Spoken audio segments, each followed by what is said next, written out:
Hello students, हम class 8 का chapter number 2 कर रहे थे, एक चर वाले रैखिक समीकरण। और इसमें हम आज एक्सरसाइज 2.2 देखेंगे। तो बीच बीच में से इसके कुछ क्वेश्चंस देखते हैं हम। तो सबसे पहले क्वेश्चन नंबर 1 देखते हैं। इसमें कहा गया है कि अगर आपको किसी संख्या से 1/2 घटाने और परिणाम को 1/2 से गुणा करने पर 1/8 प्राप्त होता है, तो वह संख्या क्या है। तो आप अपनी बुक सामने रखें, बुक में क्वेश्चन देखते रहें और साथ साथ समझते रहें। तो आपको एक संख्या निकालनी है और उस संख्या में कुछ घटाना है, उसको कुछ गुणा करनी है और फिर परिणाम क्या बनता है वो आपको यहाँ पर दिया हुआ है। तो संख्या जो निकालनी है, जो भी चीज़ आपको ज्ञात करनी हो, उसको हमें कुछ चर मानना पड़ता है, x, y, z कुछ भी। तो हम सबसे पहले वही ले लेते हैं कि माना जो आपकी संख्या है वो x है, संख्या बराबर x। अब प्रश्न के अनुसार जो इसमें बोला गया है वो करते हैं। आपको बोला है कि संख्या से 1/2 घटाना है, तो संख्या हमने x ली है, x में से 1/2 आपने घटा लेना है। तो संख्या में से 1/2 घटाना है और परिणाम को 1/2 से गुणा करना है। तो ये परिणाम बन गया हमारे पास, इसको गुणा करनी है 1/2 से। और उसके बाद जो परिणाम बनता है वो आपके पास आता है 1/8। ये दिया हुआ है कि 1/8 प्राप्त होता है। तो जो संख्या थी उसमें से 1/2 घटाया, उसको 1/2 से गुणा किया और उत्तर आ गया 1/8। ये आपको कहा गया है। तो अब इसको हल करना है और हम फिर जो x का मान निकलेगा वही संख्या बन जाएगी आपकी। तो आप जानते हैं, हमने पहले भी इस तरह के क्वेश्चन किए हैं, जो बटा के नीचे नंबर होते हैं उनको दूसरी साइड ले जाएं तो वो गुणा में चले जाते हैं और उससे फिर ये सिंपल बन जाता है क्वेश्चन। तो इस 8 को हम इधर ले आते हैं, 8 गुणा में आ जाएगा इसके साथ, x माइनस 1/2 के साथ गुणा में। और ये जो बटा में 2 था ये दूसरी साइड चला जाएगा, तो 1 गुणा 2। तो ये 2 यहाँ 1 के साथ आ गया गुणा में, ये 8 इसके साथ आ गया गुणा में। ये 1 था, ये लिखने की जरूरत नहीं है, 1 से गुणा करेंगे तो यही रहेगा। तो इस तरह से ये बन गया हमारे पास।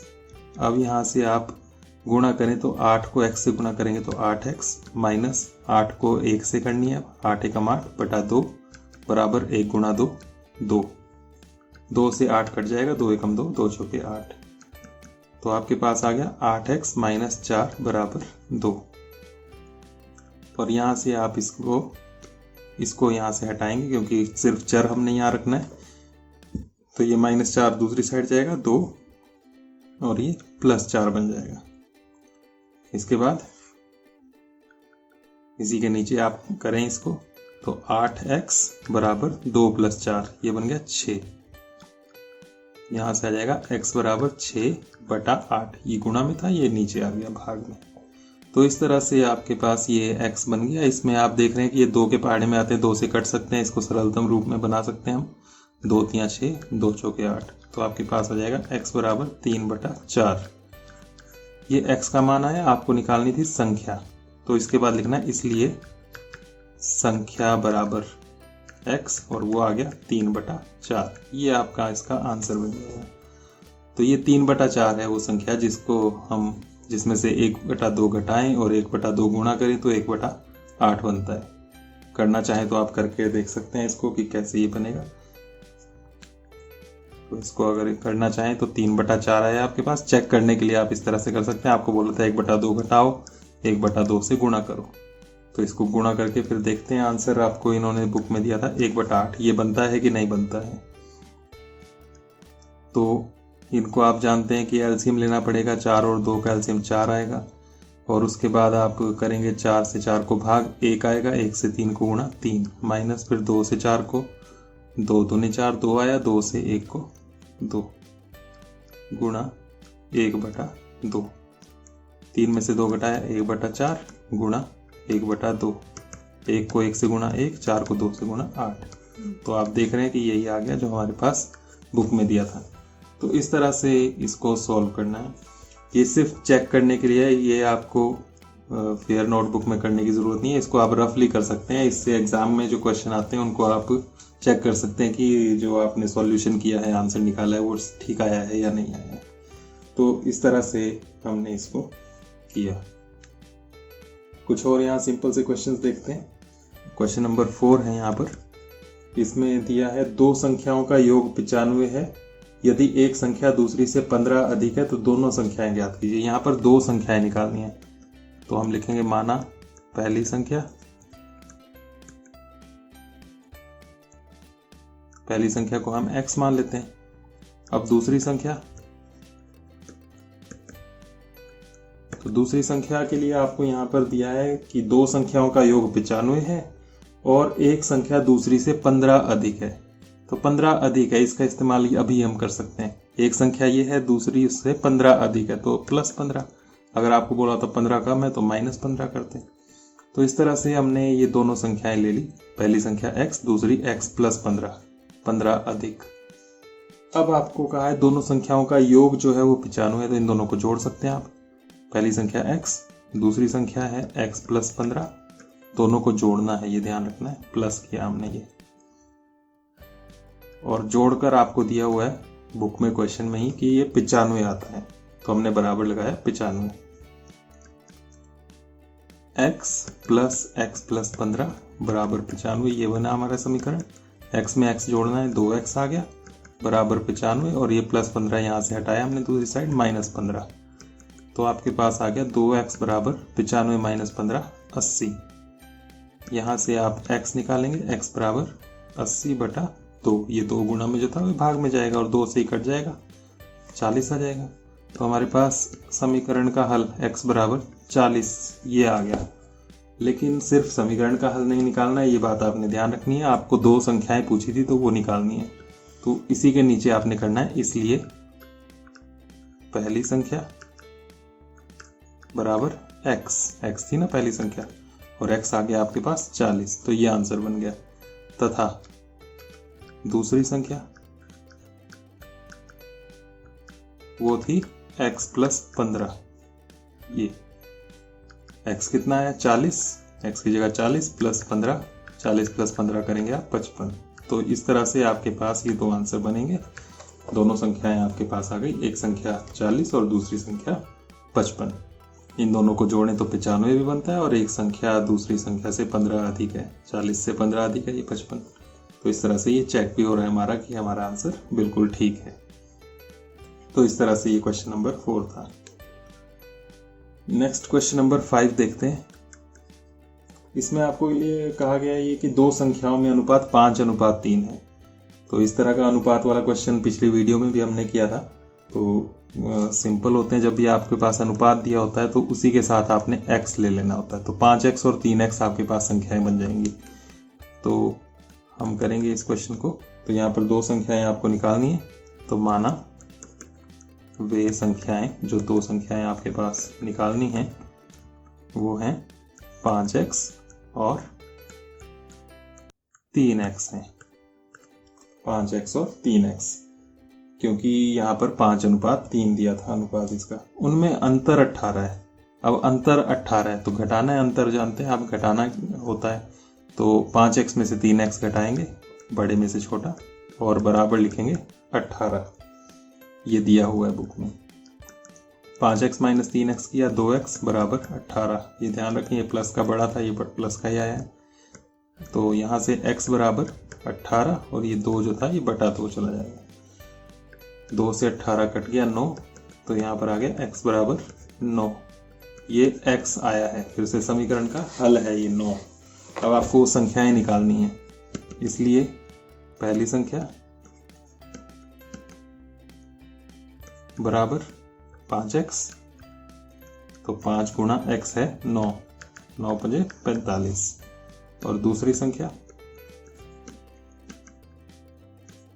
तो दूसरी संख्या है 3x, तो 3 गुणा x 9, तो 9 × 3 = 27। ये आपके पास इसका आंसर बनेगा। इसमें भी आपने चेक करना हो तो कर सकते हैं। दोनों का अनुपात जो था वो 5:3 था, तो 45/27 भाग करके देख सकते हैं आप। 9 से कट जाएगा, 9 × 5 = 45, 9 × 3 = 27, वही आ गया 5:3। और आपको कहा था दोनों का अंतर 18 है, तो 45 में से 27 घटाएं आप, 18 ही आता है। तो इस तरह से आप ये रफ में चेक कर सकते हैं।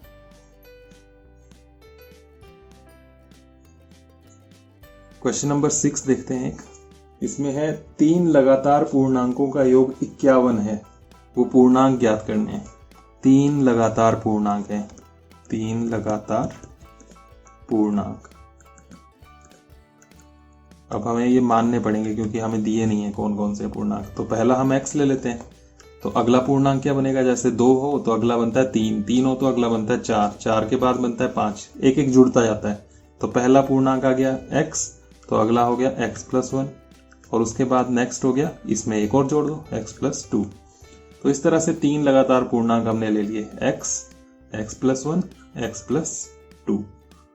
तो बस इतनी सी बात समझने की है कि 3 लगातार पूर्णांक लेने कैसे हैं। तो एक लो आप x, अगला बनेगा उसमें एक जोड़कर, तो एक जोड़ा x में तो x+1, अगला बनेगा इसमें एक जोड़कर, तो इसमें एक जोड़ा तो 1 की जगह ये 2 हो गया, तो x+2।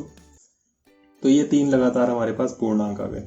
अब इनका योग दिया है 51, तो इनको जोड़ना है x, x+1 और x+2। ये 3 है हमारे पास, तीनों को जोड़ना है और इनका योग है 51।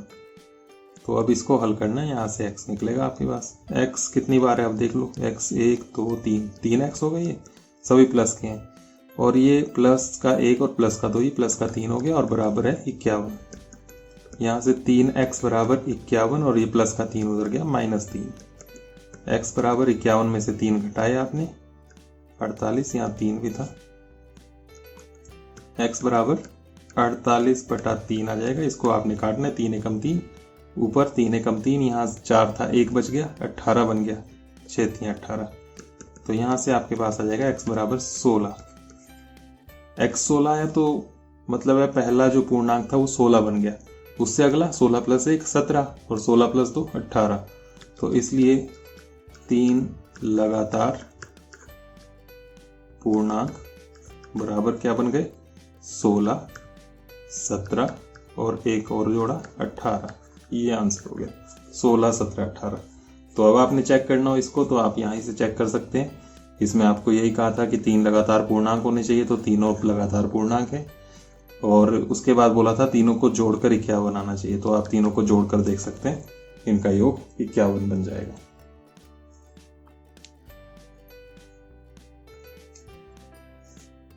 इसके बाद हम एक क्वेश्चन थोड़ा उम्र वाला कर लेते हैं, एज वाला। तो क्वेश्चन नंबर 11 है यहाँ पर एक, इसमें कहा है बाईचुंग के पिताजी उसके दादाजी से 26 वर्ष छोटे हैं और उससे 29 वर्ष बड़े हैं। यदि उन तीनों की आयु का योग 135 वर्ष है तो उनकी आयु अलग अलग ज्ञात कीजिए। तो 3 लोग हैं, एक है बाईचुंग, एक है उसके पिताजी और एक है दादाजी। तो सबकी आयु देखनी है हमने, सबकी आयु निकालनी है, तीनों की आयु पूछी हुई है। तो बाईचुंग के पिताजी उसके दादाजी से 26 वर्ष छोटे हैं और उससे 29 वर्ष बड़े हैं। तो तीनों में से एक को तो हमें x लेना पड़ेगा, तो बाईचुंग जो है उसकी उम्र हम x वर्ष ले लेते हैं। उम्र जो है आयु वर्षों में ली जाती है, तो बाईचुंग की आयु हो गई x वर्ष। अब यहां पर बोला है उससे 29 वर्ष बड़े हैं पिताजी, पिताजी 29 वर्ष बड़े हैं। तो 29 वर्ष बड़े मतलब 29 जोड़ दो इसमें, इतने वर्ष। अगर आपकी उम्र 13 साल है और आपसे 5 साल बड़ा आपका भाई है तो 13 + 5 18। तो जितना बड़ा उतना हम उसमें जोड़ देते हैं। तो 29 वर्ष बड़े हैं तो 29 जोड़ दिया। अगर 29 वर्ष छोटा होता कोई तो -29 कर देते हैं। तो इस तरह से हम करते हैं। और पिताजी उसके दादाजी से 26 वर्ष छोटे हैं। तो पिताजी 26 वर्ष छोटे हैं दादाजी से, यानी कि दादाजी पिताजी से 26 वर्ष बड़े हैं। तो पिताजी की उम्र है x + 29, 26 वर्ष और ज्यादा है तो 26 इसमें और जोड़ दिया, इतने वर्ष बन गया। ये बन गया x + 26 और 29 आप जोड़ दें, 9 6 15, 2 2 4 और 1 हासिल 5, इतने वर्ष। इस तरह से ये आपके पास आ गया। बाईचुंग की उम्र हमने मानी x, ये हमने माना बाईचुंग की आयु x वर्ष है। उसके पिताजी की आयु उससे बोला है 29 वर्ष अधिक है, तो x + 29 हमने कर दिया। दादाजी की उम्र, तो उसके लिए इन्होंने बोला कि पिताजी दादाजी से 26 वर्ष छोटे हैं। तो पिताजी की तो हमने पहले लिखी थी, अब दादाजी की देखनी है। तो दादाजी कितने हुए 26 वर्ष, पिताजी छोटे हैं तो मतलब दादाजी 26 वर्ष बड़े हैं, तो +26 कर दिया। तो वो ये बन गया। अब यहाँ पर एक बात और कही है कि तीनों की आयु का योग 135 वर्ष है, तो इन तीनों की आयु को हमने जोड़ना है। तीनों की आयु क्या क्या है? x बाईचुं की, पिताजी की है x + 29 और दादाजी की है x + 55। तीनों की आयु को जोड़ना है और ये जोड़कर बनता है 135 वर्ष। तो जोड़ने के बाद बराबर लगाकर आपने 135 लिख दिया। तीनों को जोड़ो, x + x + x 3x + 29 और ये 55 ये जोड़ने। 9 और 5 14, हासिल 1 2 और 1 3 और 5 8 84 ये बराबर 135। तो इस तरह से आ गया 3x बराबर 135 ये, और ये 84 उधर गया -84। यहाँ से आपके पास आ जाएगा 3x बराबर 135 में से 84 घटाना है। 5 में से 4 घटाया 1, 13 में से 8 घटाए 5। तो इस तरह से ये आ गया। अब आप इसको करेंगे x बराबर 51/3। 3 से 51 कट जाएगा, 3 एकम 3, 17 × 51 ये 17 आ गया। 17 आ गया। तो अब आपको तीनों की आयु निकालनी है इसके नीचे। तो आप लिखेंगे बाईचुं की आयु, पूरा लिख लेना। बाईचुं की आयु बराबर x वर्ष थी, x आ गया आपके पास 17, तो 17 वर्ष हो गई। नेक्स्ट आप लिखेंगे पिताजी की आयु, पूरा लिखना है पिताजी की आयु, और वो x + 29 वर्ष है। x यानी कि 17 + 29 आपने और जोड़ देना है। तो 9 और 7 16, 2 1 3 और 1 4 46 वर्ष आपकी पिताजी की आयु बन जाएगी। फिर उसके बाद आप करेंगे दादाजी की आयु, यहाँ भी पूरा लिख लें आप दादाजी की आयु, और वो है x + 55। तो आपने 17 में 55 जोड़ना है। 17 में 55 आप जब जोड़ेंगे तो 7 5 12, 5 और 1 6 और 1 7 72 वर्ष आ जाएगी। तो इस तरह से तीनों की आयु आ गई 17 वर्ष, 46 वर्ष, 72 वर्ष। अब आप कोई चीज़ें चेक कर सकते हैं जो इन्होंने बोली थी। इन्होंने कहा था कि दादाजी पिताजी से 26 वर्ष बड़े हैं या पिताजी दादाजी से 26 वर्ष छोटे हैं, तो आप इनको घटा कर देख सकते हैं, 26 आ जाएगा। और आपको बोला था कि पिताजी जो हैं बाईचुं से 29 वर्ष बड़े हैं, तो इसमें इन दोनों को घटाएंगे तो आपके पास 29 आ जाएगा। और आपको ये भी कहा था कि तीनों का जोड़ योग जो है वो 135 बनता है, तो आप इन तीनों को जोड़ेंगे तो 135 भी बन जाएगा। तो इस तरह से ये आपने करना था क्वेश्चन। तो इस तरह से आप बाकी क्वेश्चन भी करने की कोशिश करें इसके। जितने ज़्यादा आप क्वेश्चन कर पाएंगे उतना आप सीखेंगे। तो आज के लिए इतना ही। आपने ये क्वेश्चंस ये जो मैंने कराया इनको तो कर ही लेना है। इसके अलावा जो बाकी क्वेश्चंस बचते हैं उनको भी कोशिश करनी है सॉल्व करने की। Thank you. नेक्स्ट वीडियो में मिलते हैं।